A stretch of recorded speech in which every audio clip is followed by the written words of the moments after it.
Buenas noches a todos. Sean bienvenidos a nuestro curso de Biblia. Vamos a continuar hablando del libro de Números. La semana pasada terminamos el capítulo 11 y entonces vamos a continuar ahora con el capítulo 12, ¿no? Que va a dar entonces ahora un avance en el tema de la murmuración, ¿no? Entonces vamos a leerlo. Ahora es el capítulo 12 de Números. Dice así: María habló con Aarón en contra de Moisés, ¿no? Bueno, más bien dicho, murmuraron contra Moisés a propósito de la mujer cusita que había tomado por esposa, porque se había casado con una cusita. Y decían: ¿es que Yahvé no ha hablado más que por medio de Moisés? ¿No ha hablado también por medio de nosotros? Y Yahvé la oyó. Moisés era un hombre muy humilde, más que hombre alguno sobre la faz de la tierra. De improviso Yahvé le dijo a Moisés, a Aarón y a María: salid los tres hacia la tienda del encuentro. Salieron los tres, bajó Yahvé la columna de nube y se quedó en la puerta de la tienda. Llamó a Aarón y a María y se adelantaron los dos. Les dijo Yahvé: escuchen mis palabras. Si hay entre ustedes un profeta, en visión me revelo a él y hablo con él en sueños. Pero con mi siervo Moisés no es así. Él es de toda mi confianza en mi casa. Boca a boca hablo con él, abiertamente y no con enigmas. Y contempla la imagen de Yahvé. ¿Por qué pues ha osado hablar mal contra mi siervo Moisés? Y se encendió la ira de Yahvé contra ellos cuando se marchó, y la nube se retiró de encima de la tienda. María advirtió que estaba leprosa, blanca como la nieve. Y Aarón se volvió hacia María y vio que estaba leprosa. Muy bien, entonces ahí tenemos este texto, la primera parte. Y entonces, ¿qué es lo que va a decir? Entonces, volvemos a encontrar el tema de la murmuración, solo que ahora podemos ver un avance en el tema de la murmuración, porque en el capítulo 11, ¿quiénes eran los que murmuraban? Bueno, pues los grupos marginales, ¿no? Decíamos nosotros que en el versículo 1 se hablaba de la murmuración que surgió en la orilla del campamento, ¿no? Es decir, ¿quiénes fueron los que murmuraron? Los que estaban a la orilla, ¿no? Los últimos, ¿no? Los que no se sentían parte de la comunidad, ¿no? Estos son los primeros que murmuraron, ¿no? Los que estaban a las afueras, ¿no? En segundo lugar, la segunda murmuración que analizábamos la semana pasada era los que murmuraban por cuestión del alimento, ¿no? Que querían carne. Pero ¿quién ocasionó esta murmuración? ¿Quiénes fueron los primeros que empezaron a murmurar? La muchedumbre, ¿no? Una muchedumbre, dice ahí, ¿no? Una chusma, ¿no? Una chusma fue la que empezó ahí. Y decíamos, ¿quién era la chusma? La chusma se refiere, ¿verdad? Cuando salieron de Egipto, ¿verdad? Todos los israelitas, ¿verdad? Ahí muy contentos, ¿verdad? Saliendo. Pero no solamente salieron los israelitas, decíamos que aprovecharon la huida para que otros de otras culturas, de otros lugares, también se unieron a este pueblo para salir de Egipto, ¿no? Y a esto se refiere aquí con la chusma, ¿no? Es decir, gente que no era originaria del pueblo, pero que se agregó ahí. Entonces, era gente que no era pertenecida. Y entonces decíamos, pues, ¿quién organiza esta murmuración? La chusma. Las primeras dos murmuraciones están dadas en los que están distantes y en la chusma. Pero ahora vemos que los que empiezan a murmurar, dice, son María y Aarón. Y María y Aarón son personajes muy importantes, ¿no? Porque María y Aarón son grandes personajes dentro del libro del Éxodo, sobre todo Aarón, ¿no? Recordemos que Moisés, ¿verdad?, decía el libro del Éxodo que él no sabía hablar bien, que era medio tartamudo, y al final, ¿verdad?, le dice Dios: no te preocupes, porque quien te va a ayudar, no te preocupes, porque quien te va a dar lo necesario, va a hablar junto contigo, es Aarón. Por lo tanto, es un personaje importantísimo. Por lo tanto, es parte de la familia de Moisés, ¿no? Como si fuera su familia. Por lo tanto, ahora la murmuración no viene de afuera, no viene de los distantes, de la chusma, de los que viven en la punta del campamento. Ahora la murmuración viene de lo más profundo de la familia de Moisés, ¿no? Dentro del núcleo familiar de Moisés. Entonces estamos ante una murmuración peor, ¿no? Una murmuración compleja. ¿Por qué? Porque significa que los que están murmurando ahora son los más allegados a Moisés, ¿no? Y entonces dice el texto, ¿no?, que obviamente en la traducción traducción pues se pierde el original, ¿no? Porque dice María y Aarón murmuraron, pero en realidad no dice murmuraron, está en singular, ¿no? María y Aarón murmuró en singular. Claro que obviamente cuando tradujeron la Biblia dijeron, ¿cómo va a ser María y Aarón murmuró si el sujeto es plural? El verbo tiene que estar en plural, ¿no? Para eso lo pusieron en plural. Pero en realidad en hebreo no está en plural, está en singular. A María y Aarón murmuró, así se tendría que decir, ¿no? En singular.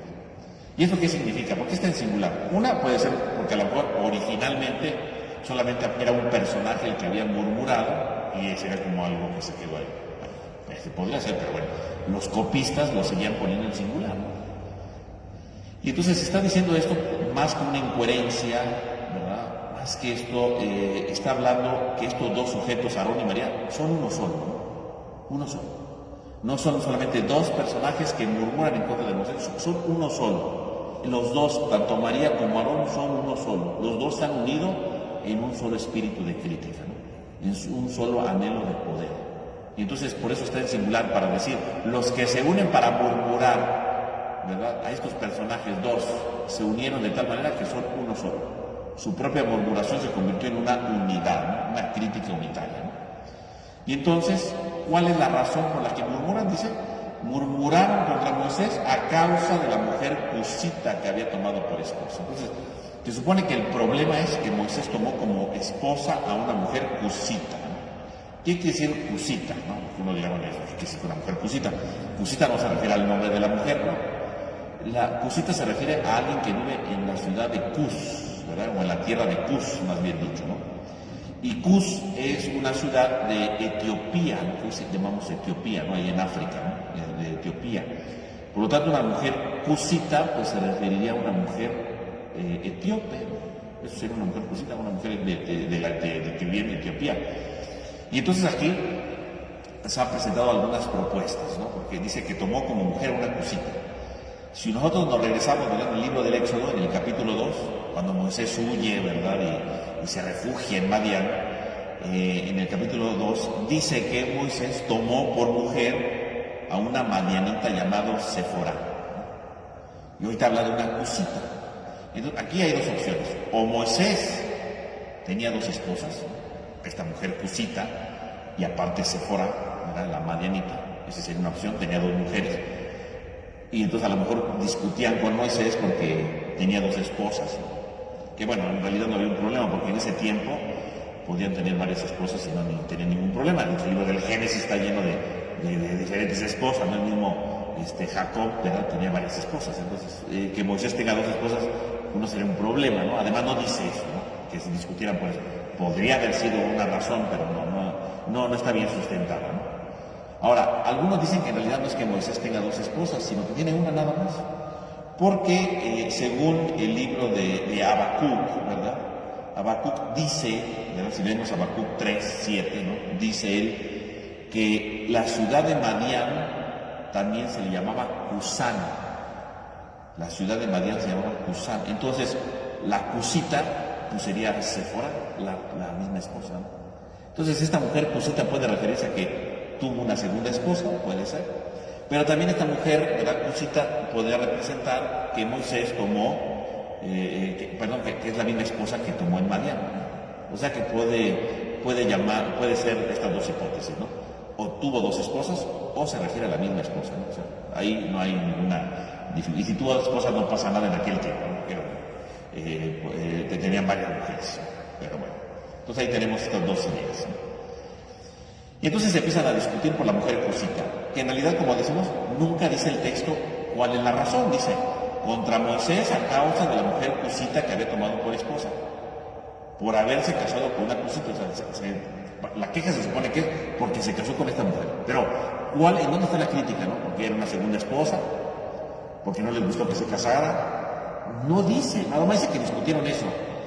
Pero de inmediato, después de que dice que discutieron por la mujer, viene en realidad la verdadera razón de por qué estaban enojados. Y entonces se decían, si se supone que están peleando por la mujer cusita, que van a decirle cuál es la acusación de la mujer cusita, ¿no? Pero curiosamente la acusación no tiene nada que ver con la mujer cusita. Es que Yahvé no ha hablado más que con Moisés ¿no ha hablado también con nosotros? Y entonces el problema de fondo no es la mujer cosita. El problema de fondo es que dice, ¿por qué Moisés tiene más poder o por qué a Moisés le hace más caso si también Yahvé habló con nosotros? Por lo tanto, aquí el problema de la murmuración, ¿en qué va? En que empiezan a darle celos a estos dos personajes, porque Moisés le hace más caso que ellos. En el fondo está diciendo eso. O sea que la murmuración está en el sentido de descubrir precisamente que ellos también quisieran tener más poder. Es una murmuración de poder, ¿no? Dice, ¿a poco Dios nada más ha hablado con Moisés? ¿Acaso no ha hablado también con nosotros? Y ciertamente, si nosotros lo vemos, en el libro del Éxodo, pues habla el papel de Aarón, ahorita lo decíamos, ¿no? Aarón hablaba en lugar de Moisés, ¿no? O sea, Aarón tiene un papel importante. Y también lo tiene María. María, ¿verdad? Lo tiene, ¿no? Si nosotros lo leemos en el libro del Éxodo, en el capítulo 15, versículo 20, ¿no? Éxodo 15, versículo 20, dice, ¿no?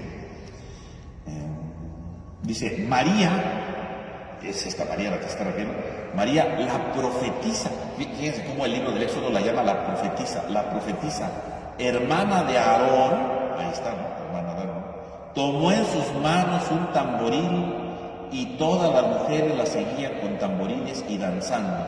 Y María entonaba, cantaba Yahvé, sublime su gloria, caballo y jinete arrojó en el mar. ¿No? Entonces, ahí está, ¿no? Están cantando porque es cuando pasaron, ¿verdad?, el mar rojo, ¿verdad? Se abrieron las aguas, ¿verdad? Atravesaron, los egipcios los venían persiguiendo, se cerraron las aguas, ¿verdad? Entonces se ahogaron y empiezan a cantar, ¿no? Empiezan a alabar a Dios porque los salvó de Egipto, los salvó de las aguas, en otras palabras, los salvó de las fuerzas del mal, ¿no?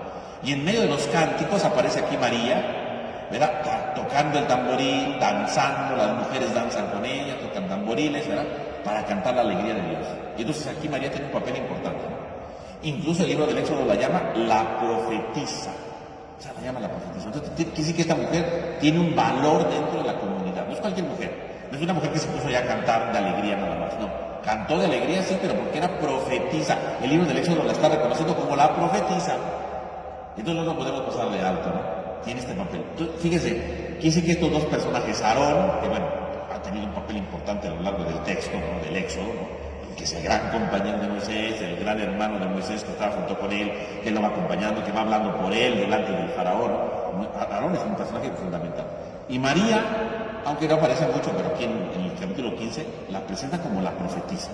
Por lo tanto es alguien importante, ¿no? Dentro de todo eso, ¿no? Y tiene un papel preponderante, ¿no? Por eso se enojan y dicen, ¿a poco nada más ha hablado con Moisés? También ha hablado con nosotros. Aarón habló muchas veces a nombre de Moisés.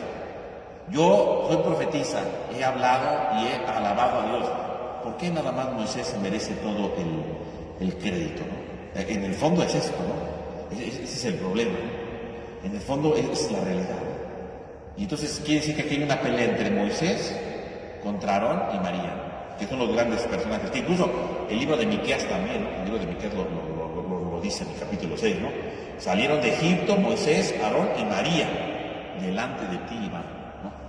Estos tres personajes son importantes. Entonces les empieza a ganar ahora la envidia, ¿no? Porque buscan el protagonismo, ¿no? ¿Por qué nada más habla con Moisés y no con nosotros, ¿no? ¿Por qué Moisés es el que dirige? Si también Dios se ha manifestado en nosotros, ¿no? O sea, que empieza aquí a apelar a una supuesta actividad profética, ¿no? Y decir que Moisés no es la suprema autoridad, ¿no? Ese es el problema. Entonces, la queja o la murmuración ahora entonces surge en la familia de Moisés, por así decirlo, ¿no? Al interior del grupo de Moisés. Y la queja es por el poder, porque quieren mandar más, ¿no? Porque quieren imponerse más, porque quieren tener mayor autoridad. Fíjense, ese es el problema de fondo, ¿no? Esta es la dificultad, ¿no?, que podemos nosotros ver aquí, ¿no? ¿Cuál es el problema entonces de fondo? Es que quieren más poder. Ya no es la queja porque tienen hambre, no quieren comer más maná, no. Ahora el problema es el poder. También nosotros queremos mandar, también nosotros queremos que guiar al pueblo, queremos mandar, queremos hacer, o sea, empiezan a querer poder. Y esta es una de las murmuraciones más peligrosas que puede existir, ¿no? Así como eran peligrosas las otras que hemos analizado ya en las clases pasadas, esta murmuración también es muy peligrosa. ¿Por qué es muy peligrosa esta murmuración? Esta murmuración es muy peligrosa porque quiere decir que están en contra de Moisés, pero no están en contra de Moisés como antes, ¿no? Que porque la comida, que porque no sé qué, no. Están en contra porque quieren más poder, quieren mayor privilegios, ¿no? Y estas murmuraciones siguen existiendo hoy en nuestro día, ¿no? ¿Cuánta gente no murmura porque quiere más poder? Aquí quiero mandar yo, aquí quiero gobernar yo, aquí quiero dirigir yo. A veces las murmuraciones están por poder. Y el problema no es solamente el querer el poder, sino ¿por qué quieren el poder? ¿No? ¿Por qué ellos quieren el poder? Porque se supone que Aarón y María sí tienen cierto poder, o sea, son personajes muy importantes, ¿no? Pero quiere decir que ahora su papel, lo que ellos han jugado hasta ahorita, ya no les basta. Lo que ellos han ido haciendo hasta ahorita ya no les es suficiente. Ahora quieren ser protagonistas. Y yo creo que ese es el mayor de los peligros, ¿no? Por un lado, murmurar por poder y luego murmurar por ser protagonista. Porque una cosa es decir, yo quiero ser líder, y otra cosa es, tengo un cargo, pero este cargo no me es suficiente, ¿no? Quiero ser protagonista. Ahí comienza el problema, cuando queremos ser protagonistas, cuando queremos ser más. Y entonces quiere decir que lo que yo hago no es suficiente. ¿Y no es suficiente por qué? Porque no soy protagonista. Ese es el problema de fondo. Porque yo quiero ser protagonista. Porque yo quiero ser mejor, quiero que todos me vean, quiero que todos me aplaudan, quiero que todos digan que soy lo máximo. Ese es el verdadero problema de fondo. Querer estar encima de los demás. Entonces, mi actividad, porque Aarón y María tenían sus actividades dentro del pueblo, lo único que les importaba ya no era ayudar al pueblo, querían que el pueblo los aplaudiera, ¿no? Si antes era ayudar al pueblo, ahora lo que buscan es sobresalir, ¿no? Están aspirando a más, pero aspirar no para ayudar al pueblo, sino para ayudarse a sí mismos, ¿no? Quiere decir que no son capaces de valorar lo que hacen, porque han hecho cosas importantes en el pueblo, sino que ahora lo que quieren es algo más, quieren solamente el reconocimiento de sus actividades. Y ahí comienza entonces el peligro de todo. Cuando entonces lo que me importa no es lo que hago, sino lo que me reconocen. Y cuando eso pasa en una comunidad, en una familia, en cualquier lado, ese es un peligro, porque entonces quiere decir que ya no hago las cosas por querer hacerlas, ya no hago las cosas porque quiero ayudar, las hago porque quiero ser protagonista, porque quiero sentirme superior a los demás, porque quiero sentir que soy el mejor que otros, ¿no? Ese es el problema de fondo, ¿no? Y entonces esta murmuración va entonces en contra de Moisés, pero no porque Moisés haga algo malo, ¿no? Sino porque Moisés se lleva todos los privilegios, ellos quieren más. Y aunque nosotros hacemos cosas, pues no nos aplauden, queremos que nos aplaudan también, ¿no? Queremos ser mejores. Y cuando pasa esto, pues entonces, lo que decíamos, ¿no? ¿Por qué la generación que salió de Egipto no va a entrar a la tierra prometida? Porque se la viven criticando, se la viven murmurando. Y una de las murmuraciones es, ¿quién puede llegar a la tierra prometida si lo que ven en su vida solamente es el poder? Si lo que ven solamente es el reconocimiento, si lo que ven no es el servicio, no es la ayuda, no es la capacidad de donarse, sino solamente el poder. Cuando hacemos eso, pues todo se destruye. Y eso puede pasar, para empezar, en una familia, no pensemos en cosas grandísimas, en una familia, ¿no? Cuando los hermanos quieren hacer las cosas para ser protagonistas, ¿no? Para creerse superiores uno del otro, ¿no? Para que vean que yo sí sé más, ¿no? Y entonces buscan el protagonismo. Entonces ya no hacen las cosas porque quieren que la familia funcione bien, porque quieren que la familia vaya adelante. No, ahora empiezan a hacer las cosas porque quieren, ¿verdad?, que lo reconozcan en la familia, ¿no? Que vean que yo sí hago, que yo sí ayudo, que yo sí hago esto. Pero no lo hacen porque quieren que esté bien la familia, lo hacen para reconocer. Entonces ahí fracasa todo. Porque entonces ya no están buscando ayudar a nadie, están buscando ayudarse a sí mismos, que lo reconozcan los demás, ¿no? Y si el otro no lo reconoce, pues arma ahí una campal, ¿no? En la misma familia, ¿no? Hay muchas veces que entre los hermanos no se hablan, no se pelean, pero ¿por qué? Pues porque quieren ser protagonistas siempre, ¿no? Quieren que los papás lo reconozcan a uno, lo reconozcan al otro, que tenga más méritos el uno, que tenga más méritos el otro. Se destruye la familia con eso, ¿no? Hay muchas familias que se destruyen porque entre los hijos hay protagonismo, ¿no? No hay ayuda, no hay servicio, hay protagonismo. Se disfraza de servicio, se disfraza de ayuda, se disfraza de muchas cosas, pero es protagonismo, ¿no? ¿Por qué lo estás haciendo? Para que me reconozcan. ¿Y cómo sabemos que quieren que se lo reconozcan? Pues porque lo echan en cara, ¿no? Porque hay quien ayuda, quien dice, y de repente un día lo saca todo, ¿verdad? Yo que he ayudado, yo que he dado, yo que he hecho esto, yo que he hecho esto, lo otro, yo que hago aquí, yo que hago allá. O sea, de inmediato empieza precisamente a surgir un protagonismo, ¿no? Entonces, todo lo que hiciste no fue por ayudar, fue nada más para que te aplaudieran, ¿verdad? Para decir, sí, cierto, tú hiciste muchas cosas, ¿no? Se acaba, ¿no? Y lo mismo lo pueden aplicar a cualquier grupo, a cualquier situación, ¿no? Cuando buscamos simplemente el protagonismo, ¿no? No es que yo quiera ayudar, quiero que me reconozcan, que vean que yo sí hago las cosas, que vean que yo sí pongo empeño, pero no por ayudar a todos, sino para ayudarme a mí mismo, ¿no? Que me vean, que digan, sin ti no podemos vivir, ¿no? Entonces se acaba todo, ¿no? Se desmorona una comunidad, se desmorona un servicio sobre todo, ¿no? Se desmorona una obra buena, porque todo lo que hice no fue por hacer el bien, fue para ser protagonistas, ¿no? Fue para sentirme superior, fue para sentirme mejor que todos, ¿no? Ese es el problema, ¿no? Ahí está la dificultad, ¿no? Y entonces Aarón y María, pues, lo que quieren es protagonismo, ¿no? Lo que quieren es que les aplaudan. Y entonces todo lo que ellos habían hecho, pues se viene para abajo, ¿no? Se desmorona, porque quiere decir que entonces ya no están reconociendo lo que importante que hicieron, ¿no? Todo se viene para abajo, ¿no? Y entonces dice, estos empiezan a pelear y de inmediato el autor dice, ¿no? En el versículo 3, ¿no? Moisés era un hombre muy humilde, más que cualquier hombre sobre la faz de la tierra. De inmediato hace esto, que bueno, si nosotros lo pensamos bien, aquí el autor le exagera, porque si vemos todo lo que Moisés ha dicho y hecho, muy humilde no era, ¿no? De repente se le subía, de repente se enojaba, de repente hacía cosas que no, ¿verdad? Entonces, así que muy humilde, pues no. Pero ¿por qué el autor pone aquí esta idea de que Moisés era el hombre más humilde? Pues porque estos dos son un par de soberbios y los están comparando con Moisés. Moisés es un hombre humilde, o sea, todo lo que hace no es por aplauso, lo hace porque quiere servir al pueblo, quiere obedecer a Dios.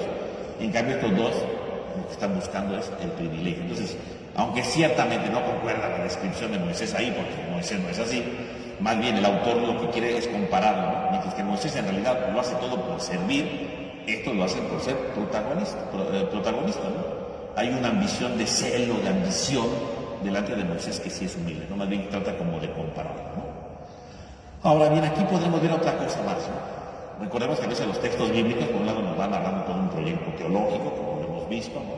Nos tratan de narrar algo histórico, ¿verdad?, de lo que sucedió en el pasado, claro, pero también tratan de iluminar el presente, es decir, en la época en la que se escribió este texto.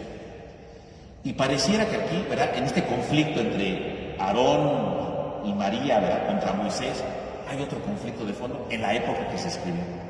¿Cuál es el conflicto? El conflicto es el tema del profeta. ¿Quién es más valioso? ¿Un profeta o Moisés?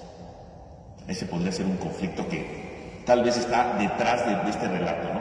O sea, este relato más bien trata de como, no solamente de ver, el tema de la murmuración, como lo estamos analizando, pero también tratando de aclarar un problema de aquel tiempo. Y es que en aquel tiempo parecía que existía un problema, una confrontación en la vida religiosa de Israel, ¿no?, entre los profetas y los sacerdotes. ¿Quién vale más? ¿Un profeta o un sacerdote? Y entonces unos dirán, no, pues un profeta habla en nombre de Dios, ¿verdad? Tan directo con Dios, ¿no? Y un sacerdote, bueno, pues sí, cumple la ley de Moisés, pero es más valioso un profeta, porque un profeta está en continua comunicación con Dios. En cambio el sacerdote, pues no. El sacerdote cumple con ciertos ritos, con ciertos cultos y hasta ahí, ¿no? Obedece, pero no está en contacto con Dios. Y entonces pareciera que en aquel tiempo, ¿verdad?, que se escribe este libro, hay una confrontación entre los dos, ¿no? ¿Quién es más valioso? ¿Un profeta o un sacerdote? Y este texto lo que va a enseñar es algo muy importante, ¿no? Un profeta no puede ser más que Moisés. Este texto va a concluir con esto, ¿no? Un profeta no es igual que Moisés. Porque si un profeta fuera más que Moisés, un profeta podría suprimir todo lo que Moisés dijo, ¿no? Si un profeta vale más que Moisés, pues un profeta puede decir, lo que dijo Moisés no es cierto, ¿no? Se echa para abajo, ¿no? Entonces toda la ley, ¿verdad?, y los judíos, recordemos que se sostienen por la vivencia de la ley. Un profeta podría echar abajo la ley, podría echar abajo el proyecto de Moisés. Y entonces este texto lo que va a tratar de decir es, puede haber profetas, pero nadie está encima de Moisés, nadie. Incluso, aquí este texto lo va a decir, y luego el libro del Deuteronomio lo va a recalcar, Moisés también es profeta, el gran profeta. Por lo tanto, este pasaje, entonces podemos decir que no solamente nos está narrando el problema de Aarón y de María contra Moisés por la cuestión del poder, sino que también está reflejando una situación de aquellos tiempos en la que existía una controversia. ¿Quién vale más? ¿El sacerdote que cumple la ley de Moisés o los profetas? ¿Quién vale más? Y entonces la conclusión de este texto, ¿cuál es? El que vale más es Moisés. Más aún. ¿Y por qué Moisés vale más? Porque también Moisés es profeta. Y ahí te lo va a decir Dios. Moisés es un profeta. Y luego el libro del Deuteronomio dice, Moisés es un profeta. Y al final de los tiempos va a venir de nuevo un profeta, haciendo referencia a Moisés, ¿no? Por lo tanto, Moisés, a partir de aquí, va a empezar a tomar parte, no solamente como el legislador, como el que da ley, sino a partir de ahora Moisés se va a ir configurando como profeta, para hacer ver que ningún profeta de ningún tiempo puede quitar la ley de Moisés. ¿Y por qué no la puede quitar? Porque Moisés, aparte de darnos la ley, también fue profeta. Entonces, si Moisés es profeta, pues es más el profeta más grande de todos, ¿no? Esta es una postura que recorre, ¿verdad? Entonces aquí parte del libro de Números y luego el libro del Deuteronomio. ¿Y esto para qué? Para hacer ver que nadie puede estar encima de la ley de Moisés, ¿no? Nadie. Y entonces Moisés va a tener un papel importante a partir de esto. Entonces, podemos decir entonces aquí, ¿verdad? A manera de síntesis, entonces, este relato en primer lugar que habla un conflicto entre Moisés y Aarón con María, ¿verdad? Sobre el problema de la autoridad, pero en el trasfondo cultural, en aquel tiempo que se escribió este libro, estaba el problema entre los profetas y los sacerdotes. Y entonces, la conclusión, ¿cuál es? Moisés está encima de los profetas, incluso Moisés fue profeta. Y es lo que va a decir Luis ahorita. De improviso, dice el texto, bajó Yahvé y le dijo a Moisés, a Aarón y a María, salgan los tres a la tienda del encuentro. De improviso, o sea, ¿qué quiere decir de improviso? De repente, cuando menos se lo imaginaban. Estaban ahí peleándose con Moisés y de repente Dios aparece. Aparece Dios de repente. Y le dice, váyanse a la tienda del encuentro. ¿Qué era la tienda del encuentro? Recordemos que en el desierto, donde estaban todas las tribus, en el centro estaba la tienda del encuentro. Ahí era donde Moisés entraba y platicaba con Dios. Y entonces Dios le dice, váyanse los tres, dejen de estarse peleando aquí, váyanse a la tienda del encuentro, voy a hablar con ustedes. Y entonces salieron los tres a la tienda del encuentro, dice, bajó Yahvé en la columna de la nube, se quedó en la puerta de la tienda y llamó solamente a Aarón y a María. Y entonces les dice Dios, ¿no? Escuchen mis palabras. Si hay entre ustedes un profeta en visión, que me revelo a él y que no hablo con él en sueños, no es Moisés. Él es de toda mi confianza en mi casa. Boca a boca hablo con él, abiertamente y sin enigmas. Contempla él la imagen de Yahvé. ¿Por qué pues han osado hablar mal contra mi siervo Moisés? Fíjense entonces qué duro, porque entonces estaban peleándose que Moisés, que por qué no le hizo caso. Y entonces fíjense cómo Dios reconoce que Moisés es un profeta. Dice, yo no hablo con Moisés a través de sueños, porque muchas veces los profetas, Dios cómo se comunicaba con los profetas, con sueños. Dice, yo no hablo con él con sueños, ni con revelaciones, le di una inspiración repentina, no, ni con revelación. Yo hablo con él boca a boca, porque en él tengo toda mi confianza. O sea, Moisés es el profeta más grande de todos. Puede haber muchos profetas en este mundo, claro, pero ¿cómo habla Dios con los profetas? Con sueños, con inspiraciones. No, con Moisés no hablo con inspiraciones. Con Moisés no hablo con sueños, boca a boca, ¿no? De frente, no es lo que está diciendo. Yo hablo con Moisés de frente. Lo que Moisés le dice al pueblo, se lo dice porque yo se lo dije de frente. No es que soñó y dijo, ay, tuve un sueño, Dios me dijo en un sueño que... No hubo sueños. Ay, tuve una inspiración divina y creo que Dios quiere que hagamos esto. No. Yo hablo con él boca a boca. O sea, hay una cercanía profunda entre los dos. O sea, por eso Moisés, aquí que está diciendo el libro de Números, Moisés es el más grande de todos los profetas. Porque este profeta habla boca a boca con Dios. Yo hablo con él boca a boca. Él es de mi plena confianza, ¿no? Es el mejor administrador que tengo, ¿no? Y no solamente eso, sino que contempla la imagen de Yahvé. Y efectivamente el libro del Éxodo y luego el libro de Números lo hace ver, ¿no? Cuando entraba Moisés a la tienda del encuentro, le dice que quedaba brillando su rostro, ¿no? ¿Por qué? Porque veía la imagen de Dios, veía la gloria O sea, ¿quién puede estar viendo la gloria de Dios? ¿Quién puede hablar boca a boca? Solo Moisés. Entonces, Aarón y María, pues sí, ustedes hacen cosas muy bonitas, ¿no? O sea, qué bueno. Pero esas cosas las hacen porque yo se las inspiro. Pero a Moisés no le inspiro nada, a Moisés se lo digo de frente. Así que dejen de estar criticando a Moisés, dejen de estar diciendo que ustedes también se merecen algo. Porque aquí el único de mi confianza para hablar boca a boca y ver mi imagen es Moisés, no ustedes. Ustedes no tienen ese privilegio. Sí, han hecho muchas cosas por el pueblo, sí. Tienen un valor importante, claro que sí, o sea, Dios no les quita su valor. Pero lo que ustedes hacen no se compare con Moisés, porque con Moisés tengo un trato distinto al que tengo con ustedes. Entonces, no lo dice así, pero es como si le dijera, se van calmando, ¿verdad? Ya cálmense, o sea, aquí no le llegan a Moisés, ¿sí? El único de mis confianzas es Moisés, ¿sí? Y claro, ellos no pueden ser de su confianza total, ¿por qué? Porque ya están de rebeldes. Entonces, ya ahí mismo están demostrando que no pueden ser de confianza, ¿no? Ya están peleando, ¿no? Están de ambiciosos, pues no pueden ser. Y entonces, podemos ver precisamente cómo el texto hace ver precisamente esta situación tan compleja, ¿no? Dios le dice, ya basta, dejen de estar criticando, dejen de estar adquiriendo un privilegio. Si Moisés tiene el privilegio es porque es de mi confianza, ¿no? Y si van a hacer algo, hagan lo que les toca, pero no aspiren a más, porque cada quien tiene su puesto en la vida, ¿no? O sea, en el fondo lo que Dios está diciendo es, todos somos valiosos, todos tenemos que ser, y unos están arriba de otros, porque así es la vida, ¿no? No todos pueden estar arriba, todos arriba son un cabo, ¿no? Cada quien tiene su lugar. Hagan lo que les toque en su lugar. A Moisés le toca esto porque yo les tengo confianza. Pero no estén aspirando a algo que no les toca, ni estén peleando algo que no les toca, porque ustedes tienen que estar en el lugar que les toca, que les corresponde. O sea, en el fondo lo que Dios está diciendo es, quítense esa murmuración, ese anhelo de poder. ¿Cómo se quita el anhelo de poder? Haciendo lo que te toca, en el lugar que te toca. No aspires a más. No anheles otra cosa porque no te toca a ti. O sea que cuando alguien busca el protagonismo y, ay, yo quiero hacer eso, las cosas por eso salen mal.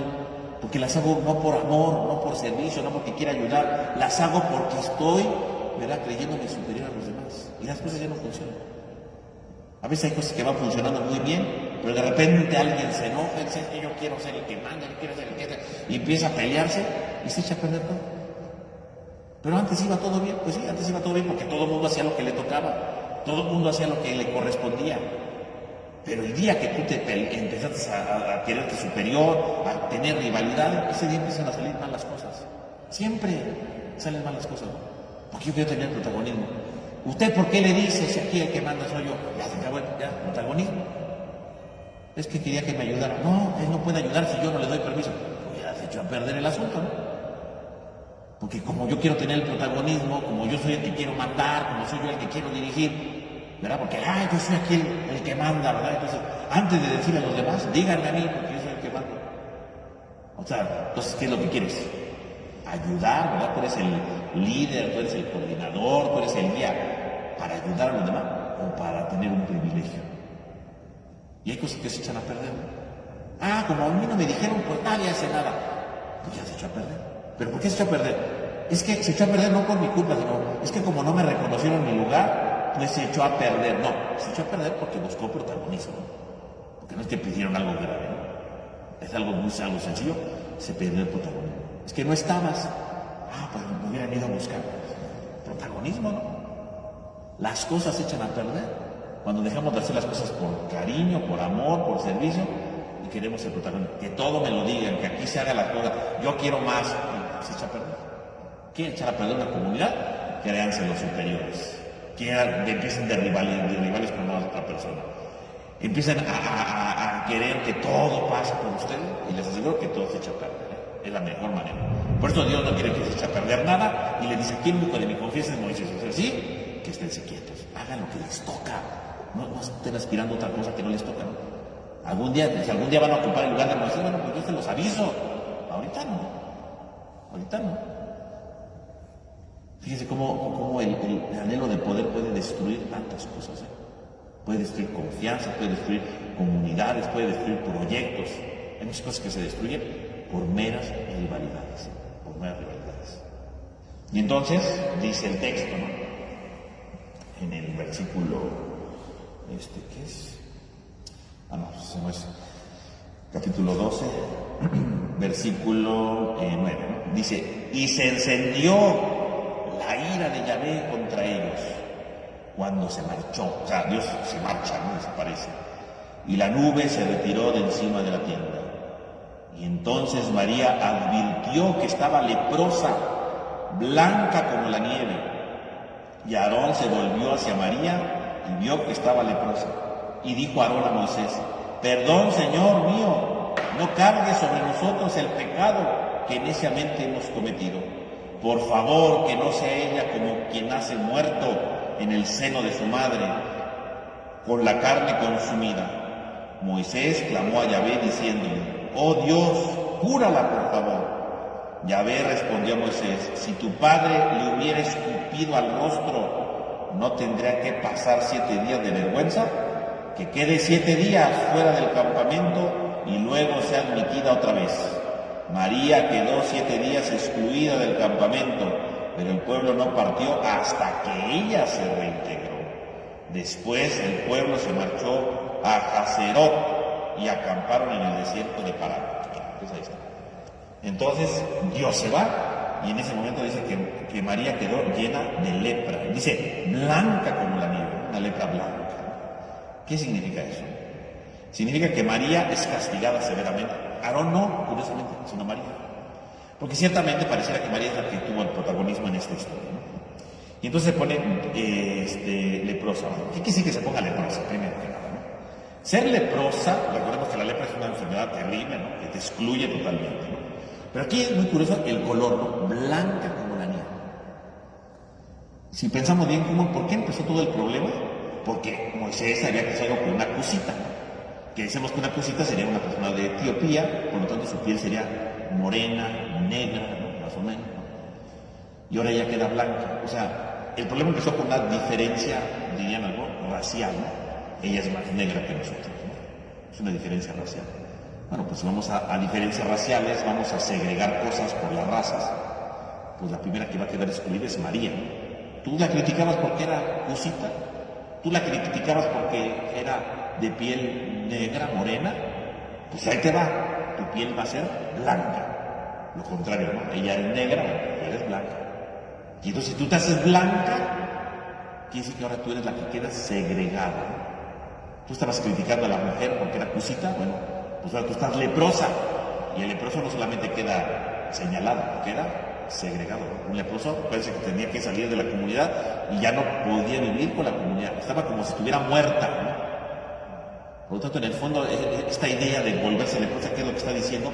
María pretendía ser racista, María pretendía distinguir, ¿verdad? Segregar, ¿verdad? Ah, bueno, pues ahora, tú que quieres segregar, quedarás segregada. Tú que querías separar, quedarás separada, quedarás aislada. Tú que querías tener el primer lugar, ahora estarás fuera. No tendrás ningún lugar. Eres leprosa, blanca. Todo el mundo va a ver lo blanca que es. Y por ser blanca como la lepra, quedarás fuera. ¿Querías ser la primera? Ahora vas a ser la última. Porque es como si estuvieras muerta. O sea, en el fondo esto no solamente es que Dios la castigue para que tenga lepra y cosas así. Era como, ay, qué terrible es Dios, ¿verdad? Mandó la lepra. No. En el fondo es, ¿te quieres sentir la primera de todas? ¿Verdad? Porque Moisés, que no sé, ahora vas a ser la última. Vas a estar llena de lepra. Ahora no vas a valer nada. Muy profeta serás. Muy cantante, ¿verdad? De ese libro del Éxodo, ¿no? Decimos, pues ahora no eres nadie. Porque ya nadie te va a seguir. Estás leprosa. Y en el fondo es lo que está diciendo el texto, ¿no? Cuando nosotros criticamos a los demás, cuando ostentamos el poder, queremos ser superiores, en el fondo, ¿qué sucede? En el fondo, al final de cuentas terminaremos alejados de los demás. Ustedes conocen a alguien que sea prepotente, que siempre quiere mandar, que siempre... Pues sí, a veces logra cosas, pero con el paso del tiempo la gente ya ni le hace caso, ¿no? Ay, viene otra vez, ay, no hay que hablarle, ¿no? O sea, la gente la segrega, es leprosa, ¿no? O sea, no porque Dios le manda un castigo, sino porque ella misma, con sus actitudes de búsqueda de poder, de quererse sentir superior a los demás, esa persona que logra, la gente la deja de hablar, ¿no? Ay, ya no, ahí viene otra vez, mejor no le diga nada, ¿no? Y no porque la gente no la quiera, sino porque dice, otra vez, o sea, lo mismo de siempre. ¿Pero por qué? Porque su búsqueda de poder, el querer sentirse superior, al final de cuentas lo único que va a hacer es que la gente se aleje, como si tuviera lepra, ¿no? Fuera de aquí. La búsqueda de poder al final, ¿verdad? Cuando no es lo que te corresponde, porque si me eligieron a mí como a Moisés lo eligieron, bueno, pues le toca, ¿no? Pero si no te eligieron a ti y tú sigues y sigues y insistes, va a llegar un día en que nadie te va a hablar. Quedarás totalmente segregado. A eso se refiere lo de la lepra también, ¿no? Y al respecto de esto dice un autor del siglo III, cristiano, ¿verdad? Que se llamaba Orígenes, así se llamaba, un nombre peculiar, ¿no? Orígenes. Él dice sobre este pasaje de esta mujer, ¿verdad? Que queda leprosa, dice Orígenes, se amonesta en primer lugar y de modo útil y necesario para no denigrar al hermano. O sea, ¿por qué Dios le mandó la lepra? Dice, porque tiene que comprender esta mujer que no está bien denigrar al hermano. Y que no debe de hablar mal del prójimo, que no debe de abrir la boca para denigrar no solo a los santos, sino a cualquiera de mis prójimos. Viendo cuánta ha sido por ella la indignación de Dios, cuánta venganza le sigue. Además, también en los Salmos vemos que Dios se altera contra este pecado con una indignación semejante y dice, sentándote denigrabas a tu hermano, tú le ponías la trampa al hijo de tu madre, ¿no? Citando el Salmo 49. ¿No? Pero de modo semejante, dice Orígenes en otro salmo, dice, de parte del justo se sabe lo mucho que desagrada a Dios. Por eso dice, perseguiré al que denigra a escondidas al prójimo. A partir de todas estas palabras, la Divina Escritura, como ciertas espadas de doble filo, terminemos con el vicio de denigrar al hermano, de difamar a los santos, pues la lepra persigue a los que denigran y difaman. Por lo tanto, Orígenes dice, ¿por qué tiene la lepra? Dice, pues para que es un correctivo, porque no está bien denigrar al hermano. Esta mujer estaba denigrando al hermano. Y dice, Dios no soporta a los que denigran al hermano.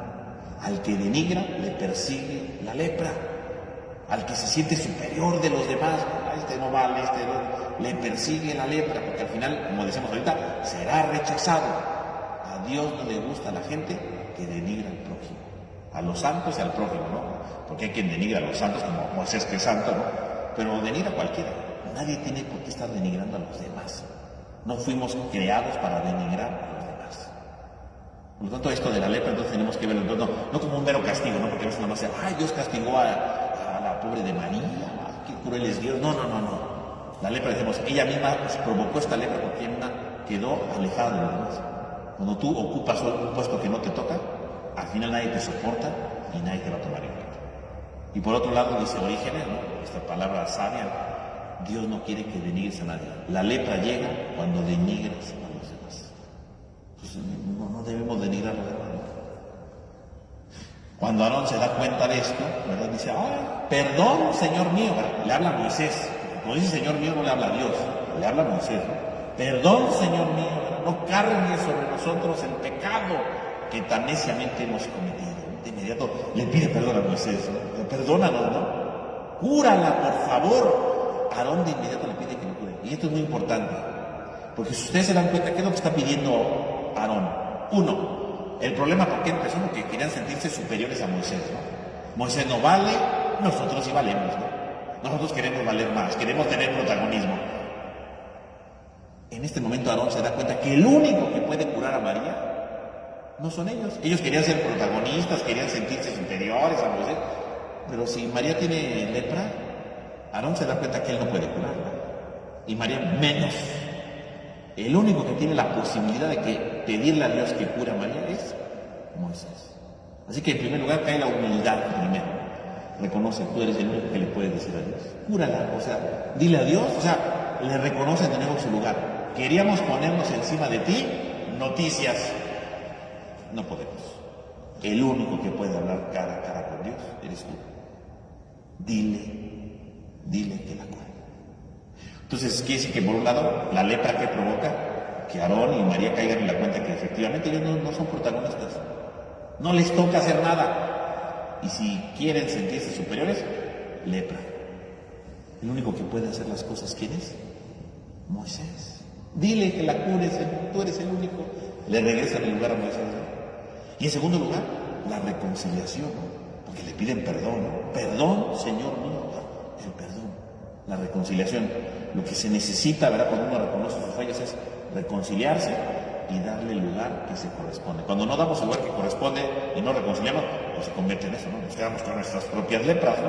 Hay gente que se queda leproso porque se quiso sentir superior, porque se quiso sentir indispensable, porque se quiso sentir el máximo, ¿verdad? Y se queda leproso porque nunca se reconcilia, ¿no? ¿Cuántas familias hay que no se hablan los hermanos, los papás, o lo que sea, ¿no? Porque quisieron sentirse superiores, ¿no? Y entonces, en lugar de reconocer su lepra y decir, perdón, vamos a reconciliarnos, vamos a ser familia, vamos a volver a construir una comunidad. No, yo no quiero. Se queda como leproso, ¿no? Exiliado de los demás, ¿no? Porque ya no le vuelve a hablar a nadie, ¿no? Así hay familias donde hay un hermano que no le habla a nadie y nadie le habla a él porque se pelearon, en el fondo, si lo piensa bien, porque quiso ser protagonista, ¿no? Porque se quiso poner como el que mandaba, el que dirigía, el que hacía todo, y al final nadie lo aguantó y quedó alejado de los demás. Y a nadie le habla. Se quedó con su lepra. Aarón dice, yo no me quiero quedar leproso, pero no quiero que ella se quede leprosa. Cúrala, perdónanos. Tú eres el único que puedes. Le regresa el lugar a Moisés, le pide perdón. Cuando uno se reconcilia, se vuelve a formar la unidad, ¿no? Y entonces Dios le pide, ¿no? Moisés le pide a Dios, ¿no? Cúrala, por favor, ¿no? Y entonces Dios dice algo muy duro, ¿no? Si tu padre le hubiera escupido el rostro, no tendría que pasar 7 días de vergüenza. ¿Qué quiere decir escupir el rostro? Escupir el rostro no solamente es un insulto. Escupir el rostro es sobre todo una maldición. Cuando alguien maldecía, escupía en el rostro, ¿no? Y los hombres no deben de maldecir a los demás. No fuimos creados para estar maldiciendo a otros, ¿no? Deseándoles el mal a los demás, porque eso es una maldición, ¿no? Una manera como los padres maldecían a sus hijos era escupiéndoles en el rostro, ¿no? Pues yo le escupí a mi hijo para decirle, estás maldito, ¿no? Y entonces, ¿cómo se perdona una maldición? Pues con una penitencia, por lo menos, dice Dios, de 7 días. Lo que hizo María contigo es como si te hubiera maldecido, ¿no? Porque al no reconocer tu papel, al quererte denigrar, al creerse superior ella que tú, pues es como si te hubiera maldecido, ¿no? Entonces, por lo menos tiene que pasar 7 días, ¿no? O sea, nada, caída la curo y ya, como si nada, ¿no? Seguimos la vida. No. Vamos a curarte, sí, pero por lo menos tiene que pasar 7 días. Y se lo dejó barata, ¿por qué? Porque cuando alguien se enfermaba de lepra, tenía que salir de la ciudad, pero bueno, le daban chance, ¿no? Lo resguardaban 7 días ahí encerradito para ver si se curaba en 7 días. Si no se curaba, le daban otros 7 días, y si no, pues lo sacaban de la ciudad. O sea, tenía que pasar ciertos periodos para hacerlo. Y si alguien se curaba, decían, mira, si se curó, otros 7 días, a ver si no regresa la lepra. Y si no, si ya no regresaba, lo veían de nuevo, lo volvían a refugiarse, a aislar 7 días, ya lo decían, ya está curado. O sea que no crean que cuando alguien se curaba de lepra, al día siguiente entraba a la ciudad. Dice el libro de Levítico, ¿no? Que tenía que pasar varios días, ¿verdad?, para ver si de verdad estaba curado, ¿no? Para ver si no reincidía la enfermedad, ¿no? Pues tenía que cuidarse, ¿no? Entonces, María, ¿verdad?, había sido leprosa, pues tendrá que haber pasado un periodo, ¿no? 7 días, a ver si es cierto que ya no está enferma, y luego otros 7 días para que la revisaran, y luego otros 7 días para ver si no regresaba la enfermedad. Dice Dios, pues por lo menos le tocan 7 días, por lo menos 7 días que se queda ahí, ¿no? Y entonces, pues se queda ahí 7 días, ¿no? Y dice, María se quedó excluida del campamento durante 7 días, y el pueblo no partió hasta que ella se reintegró. O sea que en 7 días nadie se puso en camino. ¿Por qué? Porque tienen que esperar a que María se curara. En el fondo, ¿cuál es la enseñanza de esto? A veces por mi soberbia, a veces por sentirme superior, a veces por sentirme que soy lo máximo, vienen tantos problemas, como en este caso por la lepra, que impido que los demás sigan su camino, ¿no? Que impido que los demás sigan adelante. A veces mis propias murmuraciones, a veces mis propias aspiraciones impiden que los demás avancen.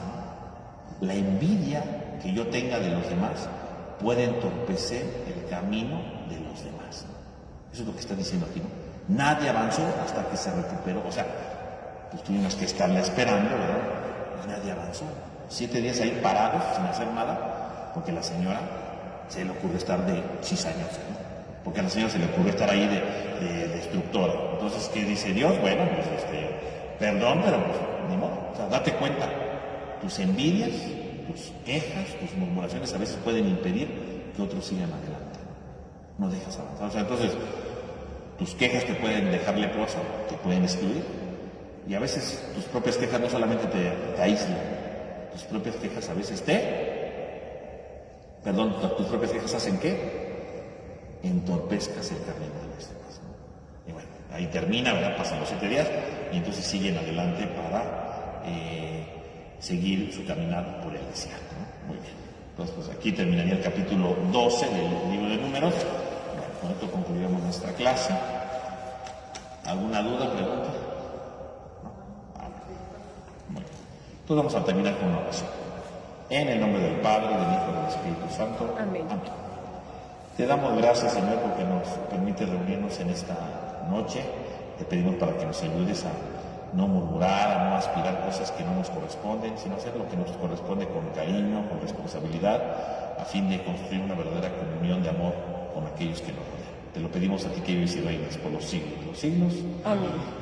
En el nombre del Padre, del Hijo y del Espíritu Santo. Amén. Que tengan todos una buena noche, que descansen. Muchas gracias.